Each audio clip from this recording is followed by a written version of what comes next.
Когда Конор предложил ему виски, что он сказал ему? Вот что интересно, что он сказал ему? Он ему говорит: «На, — говорит, — виски выпей». Он говорит: «Я не пью».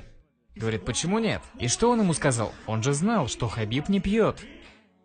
Он его провоцировал на то, чтобы он сказал: «Мне религия не позволяет пить». А он не сказал так. Но у Конора уже был наготове ответ. Как он его назвал? Он его назвал отсталым. Смотрите, что это значит?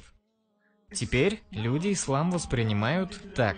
Из-за того, что ты, как мусульманин, не пьешь, ты отсталый. Вот Дональд Трамп. То, что Дональд Трамп не пьет, воспринимается окружающими позитивно.